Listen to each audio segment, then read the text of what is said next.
Hello, my friends. God's peace be with you this morning. I wanted to send out a quick video message just about things going on here at Martin Luther Chapel. We've begun the summer season. School is out. The academic year at MSU has concluded, and we've sort of moved into our summer, even though it's still early May. So I want to just touch on a couple of things this morning. I want to start with actually something that I read this morning from our new university president, President Guskowitz. He gave an interview to a newspaper in Detroit talking about the challenges and the future of MSU. And one of the things that struck me about the interview is how he constantly emphasized the idea and the theme of we have to be one team.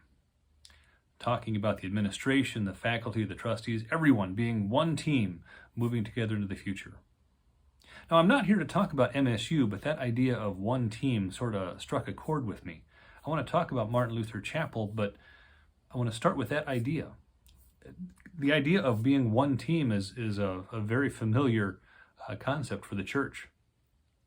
I immediately thought about Paul's statements in Ephesians as he's talking about unity in the church, where he talked about how we are all one body because of one Lord, one faith, one baptism.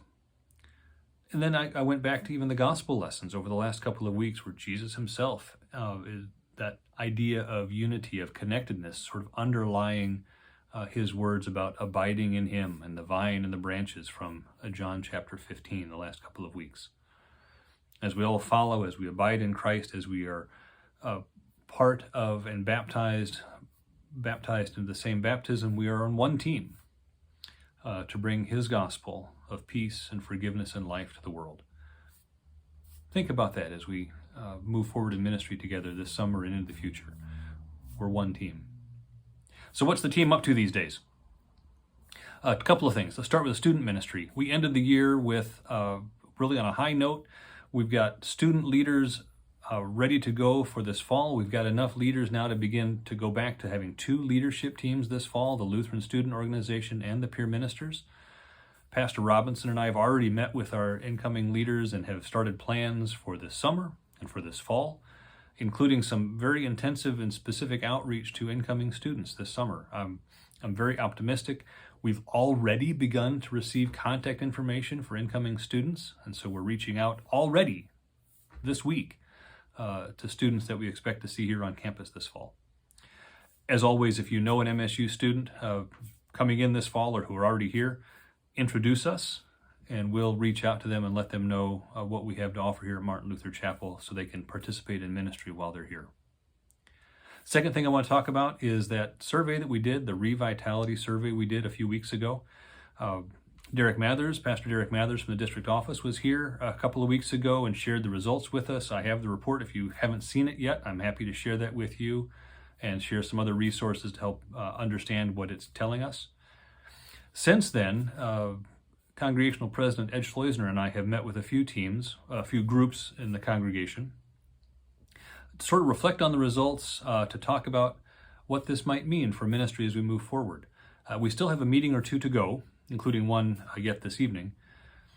And from there, we're going to start distilling these comments, the conversation that we've had and the results in the survey as we think about our ministry plan for the coming year. We'll be developing that over this summer. Feel free to reach out to either of us, either Ed or myself. If you have any questions or would like to talk about the survey, we welcome your input. We are on the same team trying to do God's work here in this place. Last thing, I just want to cover a couple of housekeeping things. Remember, we go to our summer worship schedule on the 19th of May. That means the morning worship service will move from 10:30 to 9:30 on the 19th. May 19th, we go to 9:30 a.m. for our morning worship service. The 7 p.m. evening service will continue to stay at 7 o'clock and we'll continue meeting through the summer. May 19th, we move to the summer worship schedule. And also on the 19th, we're going to have a congregational brunch after that 9:30 worship service. It's a potluck. There will be a make-your-own burrito station, I'm told. I think I got that right. But then feel free to bring a side dish, to bring something else to share. There's always room for more food. It's a great time for fellowship, to get to know people that you might not otherwise get to know very well. These lunches have been something that in the meetings that we've had the last couple of weeks have been received very positively. It's a great place for our team to get together and share a meal and to express that unity that we have over some food. I hope you can join us on the 19th. Like I say, we've begun our summer season. Perhaps you have plans for the summer. I pray God's blessings on them with you, and look forward to seeing you in worship soon. God be with you.